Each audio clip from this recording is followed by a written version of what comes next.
भगवान के प्रपन्न क्यों होना चाहिए? क्योंकि उसके भीतर इतनी शक्ति है। लीला अद्भुत व्यसनिने देवाय तस्मै नमः। संस्कृत के इस श्लोक लिखने वाले महापुरुष ने भगवान के लिए एक व्यंग किया। कहा महाराज ललित लीलाएं तो आपकी बड़ी अच्छी लगती हैं, लेकिन आप कभी कभी दुर्ललित लीलाएं करते हैं जो मानव के मस्तिष्क में आती नहीं, समझ नहीं सकते। ऐसी दुर्ललित लीलाएं करते हैं। दुर्ललित लीला तो है ही। एक मनुष्य के रक्षण करने के लिए, एक प्रहलाद के रक्षण करने के लिए परमात्मा कितना सुंदर है। बांके बिहारी कितने सुंदर हैं, रास बिहारी कितने सुंदर हैं। वो सुंदर भगवान अपने भक्त का रक्षण करने के लिए आधा शेर और आधा मनुष्य बन जाए, नृसिंह बन जाए, ये दुर्ललित लीला नहीं है तो और क्या? आपसे कोई आदमी ये कह दे कि भाई साहब आपके मित्र पर बड़ी आपत्ति आई हुई है, आप आधे श्वान बन जाइए और आधे मनुष्य बने रहिए, थप्पड़ मारेंगे नहीं, उसको पकड़ के पीटेंगे, ऐसा प्रस्ताव रखता है। लेकिन भगवान अपने भक्त का रक्षण करने के लिए अपने स्वरूप की भी चिंता नहीं करते। कभी मत्स्यावतार धारण करते हैं, कभी वराह बन जाते हैं, कभी नृसिंह बन जाते हैं, और कभी तृण के बीच में खड़े होकर इतना तेज प्रकट करते हैं। लीला दुर्ललिताद्भुत व्यसनिने देवाय तस्मै नमः। ऐसे परमात्मा को मैं नमस्कार करता हूं। अर्जुन ने कहा महाराज अब तो शाधिमाम त्वाम प्रपन्नम, आपको मुझे अब सिखाना पड़ेगा, आपको मुझे ज्ञान देना पड़ेगा। क्यों देना पड़ेगा? कि मैं प्रपन्न हो गया हूं, मैंने आपको पकड़ लिया है।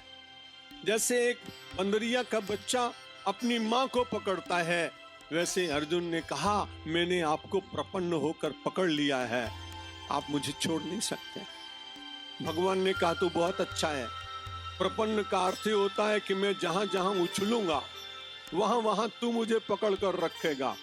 अब मुझे प्रयत्न नहीं करना पड़ेगा, तेरे ही अपने प्रयत्न से तू स्वयं महान बन जाएगा। भगवान अपने अंश को महान बनाना चाहते हैं। अर्जुन को तत्काल वो ज्ञान दे सकते थे क्षण मात्र में, लेकिन विश्व के करोड़ों लोगों को गीता का ज्ञान ये मिल न पाता। इसलिए अर्जुन ने जब कहा कि मैं प्रपन्न हूं, शाधिमाम, मुझको आप कुछ बताएं, तो उससे तैयारी हो गई। दूसरे अध्याय में बहुत सारा कुछ है, सांख्य योग का वर्णन है। तीसरे अध्याय में उसने कहा महाराज जैसी चेत कर्मणस्ते मता बुद्धि जनार्दन किम घोरे माम नियोजयसि केशव। हे केशव, आप मुझे कभी तो कर्म की बात बताते हैं और कभी आप ज्ञान की बात बताते हैं। ये मिली जुली बातें होने के कारण मुझे बड़ा कष्ट होता है, इसलिए आप मुझे बताइए ये न श्रेयो माप्नुयाम, जिसके द्वारा मेरा श्रेय सिद्ध हो, ऐसा आप बताएं, मैं आपसे प्रार्थना करता हूं। अर्जुन कह चुका। अर्जुन खूब जिज्ञासा करता है।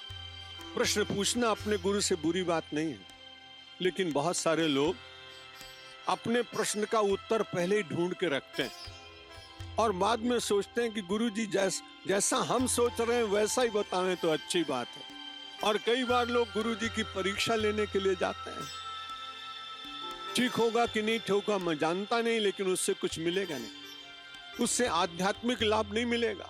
इसलिए निवेदन ये करता हूं कि आपके भीतर जिज्ञासा जब जागे तो पहले अपने को रिक्त करने का प्रयत्न करें। अगर भरे भरे जाओगे तो होगा क्या, बड़ी कठिनाई होगी। जो कुछ मिलेगा वो भी बह जाएगा, उछल जाएगा, बाहर चला जाएगा। इसलिए पहले रिक्त करना चाहिए।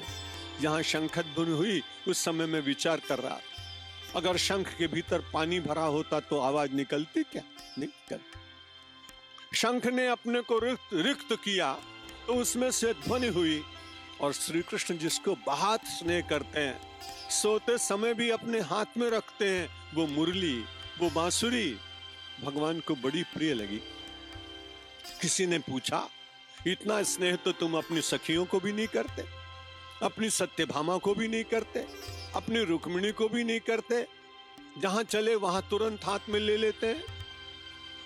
भगवान ने कहा ये जितने मेरे संबंधी हैं बड़े अच्छे हैं, मैं उनका सम्मान करता हूं, सब अच्छे हैं। बांसुरी को मैं इसलिए बहुत अच्छा मानता हूं इसने जितनी तपस्या की कोई कर नहीं सकता। पहले अपने वंश में से अलग हुई, वृक्ष से काटी गई, फिर वो नापी गई, नापने के बाद में और फिर ले जाकर लोहार के यहाँ अग्नि में उसमें डालकर और उसमें छिद्र करने का प्रयत्न किया गया।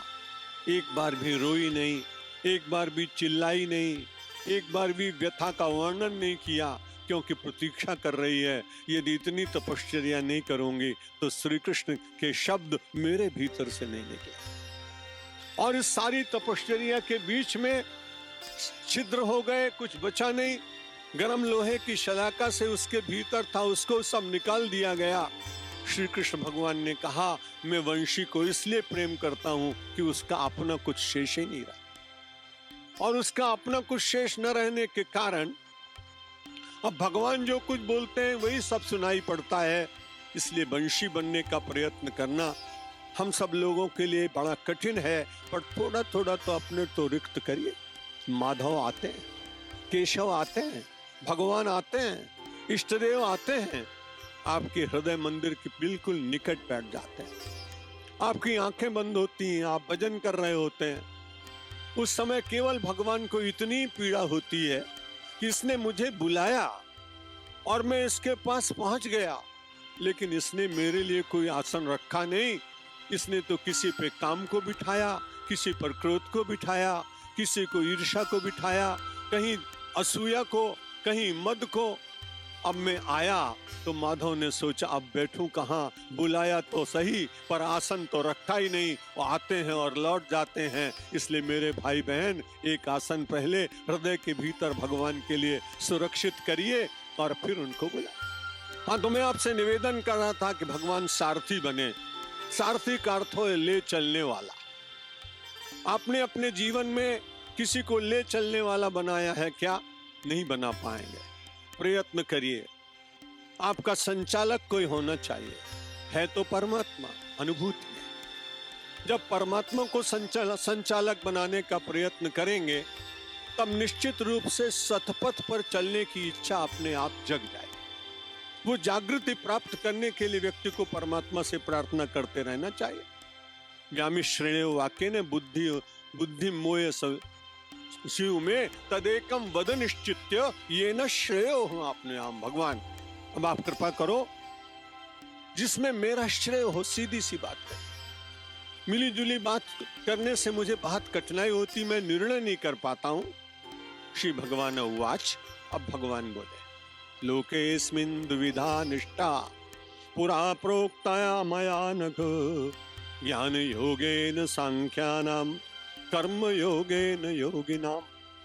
लोकेस्मिन् द्विविधा निष्ठा। इस सारे संसार में दो प्रकार की निष्ठाएं आध्यात्मिक दृष्टि से, और वो कौन सी? एक सांख्य योग, ज्ञान योग, और दूसरी निष्ठा कर्म योग। सांख्य योग में बार बार निषेध किया जाता है, नास्ति नास्ति, क्योंकि वेदांती हरदम सारे संसार को मिथ्या बताता है और बार बार सोचता रहता है ये भी नहीं है, ये भी नहीं है, ये भी नहीं है, और नहीं नहीं नहीं करते हुए और अंत में ब्रह्म को सिद्ध करता है।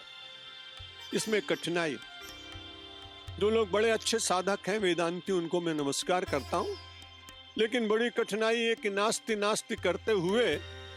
एक हमारे महात्मा जी थे और दिन भर हम भगवान की पूजा करते हैं, आरती करते हैं, सगुण साकारवादी हैं, भगवान श्री राम मेरे इष्टदेव हैं, इसलिए मैं पूजा नित्य करता हूँ। वो वेदांती थे, उन्होंने कहा क्या सन्यासी होने के बाद भी अरे नास्ति नास्ति, ये सब कुछ नहीं, जगन नास्ति। बहुत अच्छा लगा। मैं तो थोड़ा विनोदी स्वभाव का आदमी हूँ। सब लोगों को मैं भोजन में ले गया अपने साथ, महात्मा जी को मैंने बुलाया नहीं। वो जब बैठे रहे तो उन्होंने कहाँ जा रहे हैं? मैंने कहा हम भोजन कर रहे हैं, और भोजन नास्ति। जब संसार है ही नहीं तो भोजन की क्या जरूरत है? तो भोजन करते समय तो वेदांती को भी भोजन याद आता है। इसलिए मैं आपसे निवेदन करता हूँ, वेदांत का मार्ग श्रेष्ठ होने पर भी जन सामान्य के लिए भक्ति का मार्ग और कर्म का योग, कर्म योग का मार्ग ही ज्यादा अच्छा। इसलिए भगवान ने कहा कि दो प्रकार की निष्ठाएं हैं। लोकेस्मिन् द्विविधा निष्ठा पुरा प्रोक्ता मया नघ। शब्द भगवान बड़े अच्छे देते हैं। अर्जुन को बार बार शक्ति देते हैं। कहीं कहते हैं तू भरतर्षभ है, कहीं कहते हैं पार्थ है, कहीं कहते हैं कुरुनंदन, और कभी कहीं आज कह रहे हैं अनघ, जिसमें पाप ना हो। जब पाप रहित व्यक्ति हो जाता है तब पुण्य उसके पास अपने आप ही आता है, और जब बिल्कुल परमात्मा की कृपा में जीने लगता है तब न उसे पाप दिखाई पड़ता है, न पुण्य दिखाई पड़ता है, न वो पुण्य देखता है, न वो पाप देखता है, फिर वो केवल अपने बाप को देखता है। परमात्मा सब क्रियाओं में, सब जगह केवल वही उसे दिखाई पड़ता है। उस दिन उसका श्लोक ये चरितार्थ होता है जो हम और आप रोज बोलते हैं, तुम्हें वो माता च पिता तुम्हें। तो बहुत अच्छी बात है। मैंने तो एक बड़े मंदिर में देखा तो मुझे बड़ी मन में ग्लानि भी हुई। एक आदमी भगवान के सामने तो उसने कहा तुम्हें वो माता, और उसके बाद उसने पीठ घुमा के फिर च पिता बोला। मैंने कहा भाई भगवान के सामने प्रार्थना कर रहा था और सिर घुमा के दूसरी तरफ देख रहा है। जब ये श्लोक बोल चुका तो मैंने कहा भाई एक बार तुम उधर देखते थे, एक बार इधर देखते थे, क्या कठिनाई? उधर भी कुछ भगवान थे क्या? उसने कहा महाराज पता नहीं, आपको 2000 रुपए का बूट पहन के आया इसलिए देख लेता था, कोई उठा तो नहीं ले गया। तो भगवान से कहता तुम्हें माता, और बूट से कहता च पिता तुम्हें। विनोद की बात है। निवेदन ये करना चाहता हूं कि जब प्रार्थना के क्षण हो उस समय रिक्त होने का प्रयत्न करिए। परमात्मा का स्मरण करना उतना कठिन नहीं है, जगत का विस्मरण करना बहुत कठिन है। इसलिए जगत की विस्मृति कैसे हो, सबका प्रश्न है कि जब हम भजन करने बैठे हैं तो मन बड़ा चंचल होता है। आज भी एक बड़े अधिकारी आए थे, प्रातःकाल भी एक सज्जन मिले थे। मैंने कहा इसमें तो निराश होने की बात इसलिए नहीं कि आप कभी कहीं यात्रा करते हैं, चाहे प्लेन से चाहे ट्रेन से, कोई आपका सहयात्री होता है, आप उससे बात करते हैं, 4-5 घंटे बैठते हैं, बाद में मैत्री घनी होने लगती है, एक दूसरे से विजिटिंग कार्ड का एक्सचेंज होता है, वो अपना परिचय पत्र देता है, आप उसको देते हैं। 2-4 महीने के बाद कभी अपने कार्ड देखने लगे तो उसे याद आता है, मोबाइल पे फोन करते हैं, उससे बातचीत करते हैं। मैंने कहा यदि 4 घंटे में आपने किसी से मैत्री की तो वो शेष रहती है, और वो कभी आपको प्रेरणा करती है कि हम अपने मित्र से बात करें। लेकिन मेरे भाई बहन, आप 84 लाख योनियों में आए हैं, पता नहीं कितने लोगों के साथ संबंध हुआ होगा, वे सब आपके मन पर बैठने का प्रयत्न करते हैं। तो आप चिंता मत करिए, भगवान से प्रार्थना करिए कि मेरे मन के पास जब मैं पूजा करता हूँ तब ना आए। अभी मैं कहीं गया था तो कुछ ऐसा कोई केमिकल निकला है कि उसकी रेखा खींच दें तो उसके पास में कीड़ी नहीं आती। उसका नाम भी किसी ने लक्ष्मण रेखा रख दिया, और वो लक्ष्मण रेखा खींच देने के बाद में वो कीड़ी और छोटे छोटे कीट पतंग आते नहीं। कोई हरिद्वार लेके आया था, मेरे भोजनालय में भी उसने लगाया, तो मैं देख के बड़े आश्चर्य में पड़ गया। लेकिन अध्यात्म ढूंढता हूं ना प्रतिपल। मैंने कहा भगवान बड़ी कृपा की आपने, वैज्ञानिकों ने लक्ष्मण रेखा बनाई, आप भजन करते समय लक्ष्मण रेखा खींच दीजिए कि संसार की वस्तुओं अब तुम मेरे पास मत आना। और लक्ष्मण की रेखा का मतलब प्रपन्न हो जाना, परमात्मा के चरणों में प्रपन्न हो जाना। जब प्रपन्न हो जाएंगे तो आप जुड़ जाएंगे ईश्वर के साथ, संयुक्त हो गए, आपने उनको पकड़ लिया। और एक बार परमात्मा को कोई पकड़ ले अथवा परमात्मा किसी को पकड़ ले तो छूटता नहीं। वो तो ऐसा ही है जैसे सौराष्ट्र में लाख का चूड़ा बनता है। जामनगर में मेरा जुलूस निकल रहा था, उन दिनों में शंकराचार्य पद पर था, और कोई बारदाना वाले बहुत बड़े सेठ, उनके पास इंपोर्टेड बहुत अच्छी नई गाड़ी थी, और उसके ऊपर मेरी शोभा यात्रा निकल रही थी। मैं बड़ा प्रसन्न था क्योंकि सन्यासी होने के बाद मुझे कम से कम इतनी बार अच्छी गाड़ियों में बैठने का मौका मिला। कैडलेक में भी बैठा, रोल्स रॉयस में भी, और आपसे भी कहता हूँ यदि बैठना हो तो सन्यासी बन जाना, मिल जाएगा। तो मैं निवेदन ये कर रहा था कि उसमें से जुलूस जब निकल रहा था तो मैंने लोगों का उत्साह देखा। आयु मेरी बहुत छोटी थी उस समय। निवेदन ये कर रहा था कि परमात्मा प्रपन्न हो जाए आप, तो आप उसमें लग जाएंगे, आप भगवान को छोड़ेंगे नहीं। मैंने देखा सब लोग आए लेकिन एक आदमी नहीं आया, और वो दुकान पर बैठे हुए कोई अपना काम बड़ी तल्लीनता से कर रहा था। उस व्यक्ति के प्रति मेरे मन में बड़ी श्रद्धा जागी। मैंने उसको बुलाया और कहा, भाई तुम बड़े प्रेम से अपना काम कर रहे थे, आज मैंने पहले बार देखा कि गीता के एक शब्द को तुमने सार्थक किया है, योगः कर्मसु कौशलम। अपने कर्म को पूर्ण कुशलता के साथ करने वाला व्यक्ति योगी होता है। तुम तो मेरी दृष्टि में योगी हो, लेकिन मेरी जिज्ञासा है कि इतने बैंड बज रहे, जितने लोग देख रहे थे, तुम्हारे मन में कुछ विचार जागा? उसने कहा, महाराज मैं भी सोचता तो था कि मैं आपके दर्शन करूं, लेकिन मैं लाख में बहुत अच्छे चमकीले पत्थर और रत्न लगा रहा था। अगर वो लाख जरा एक सेकंड के लिए भी कड़ी हो जाती, कड़क हो जाती, तो उसके भीतर ये कांच लग नहीं सकते थे। इसलिए उसकी तरलता में ही मुझे अपने इन कांचों को जड़ना था और कोई उपाय नहीं था, इसलिए मैंने आपको नहीं देखा। मुझे बड़ी प्रेरणा मिली जब भगवान की प्रार्थना करते करते आपकी आंखें गीली हो जाएं, आप रोमांचित हों, प्रभु से प्रार्थना करने लगे, तब भगवान से कहना, महाराज लाख गल गई है, अब तुम इसमें चिपक जाओ। और यदि चिपक गए भगवान तो उसको कोई निकाल नहीं सकता। भगवान किराएदार नहीं है, भगवान मालिक।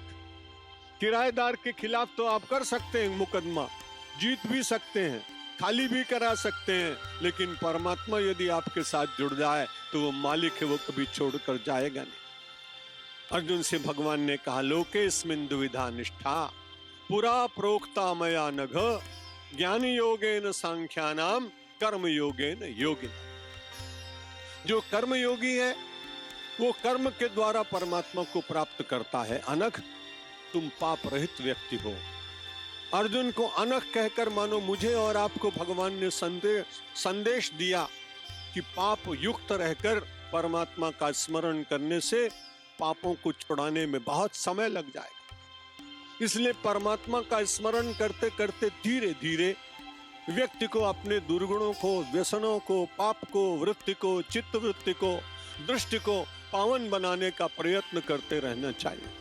यदि आप थोड़ा प्रयत्न करेंगे तो परमात्मा निश्चित रूप से करुणा करके आपके निकट आता चला जाएगा। भगवान के मन में भी उतनी छटपटाहट अपने भक्त से मिलने की होती है जितने भक्त के मन में छटपटाहट अपने आराध्य से मिलने की होती है। ये छटपटाहट भगवान की अनुभव हो मुझे और आपको, ये प्रपन्न हो जाएंगे और अपना सब कुछ भगवान को अर्पित करने का धीरे धीरे प्रयत्न करेंगे तो लोकेस्मिन् द्विविधा निष्ठा पुरा प्रोक्ता मया नघ। पुरा माने पहले, दूसरे अध्याय में मैंने तुम्हें संसार की अनित्यता, जीवन का परिवर्तन, मृत्यु एक सहज गति है, एक वस्त्र है, जैसे उसको बदला जाता है। वासांस जीर्णानि यथा विहाय नवानि गृह्णाति नरो पराणि तथा शरीराणि विहाय जीर्णानि अन्यानि संयाति नवानि देहि। नैनम छिन्दन्ति शस्त्राणि नैनम दहति पावका न चैनम क्लेदयन्त्यापो न शोषयति मारुतः अच्छेद्योयम अलाह्योयम अक्लेद्यो शोषेव च नित्यः सर्वगतस्थाने। परमात्मा ने सब स्वरूप वर्णन किया दूसरे अध्याय। ये सब दूसरे अध्याय में सांख्य योग की बात बताई कि जो कुछ परिवर्तन हो रहा है तो होगा ही। उस तत्र का परिवेदेवना, उसमें विषाद करने की बात क्या है। और जब ज्ञानी कोई व्यक्ति होता है तत्र कह मोहा कह शोका। ज्ञानी होने का लक्षण है मोह और शोक से दूर होते चले जाएं, घटनाओं के आप साक्षी बन जाएं। वेदांती व्यक्ति साक्षी बनता है और उसके साथ उसका रस नहीं होता, उससे वो जुड़ता नहीं है। भगवान ने कहा ये मार्ग है कठिन, इसलिए कर्म योगेन योगिना, कर्मयोग के द्वारा ही आप अपने जीवन को शुद्ध बनाने का प्रयत्न करें। मल, विक्षेप और आवरण, तीन दोष हैं। मल की निवृत्ति कर्मयोग से होती है, विक्षेप की निवृत्ति उपासना से होती है और आवरण की निवृत्ति होते होते ज्ञान हो जाता है। तो मल, विक्षेप, आवरण, इन तीन दोषों को मिटाने के लिए सबसे पहले कर्म करना चाहिए। कर्म करते करते एक भाव आपके भीतर आएगा, उस भाव को कहेंगे निर्लेप भाव। मैं लोगों के घरों में जाता हूं तो कभी कभी देख लेते हैं। कुछ भाई ऐसे भी कहते हैं हमारे सब कमरों में आप घूमो महाराज, जल छिड़क दो, चावल चढ़ा दो, फूल चढ़ा दो, मैं करता हूं। तो एक दिन कोई बहन ने कहा मेरे रसोड़े में भी चलो। मैं गया।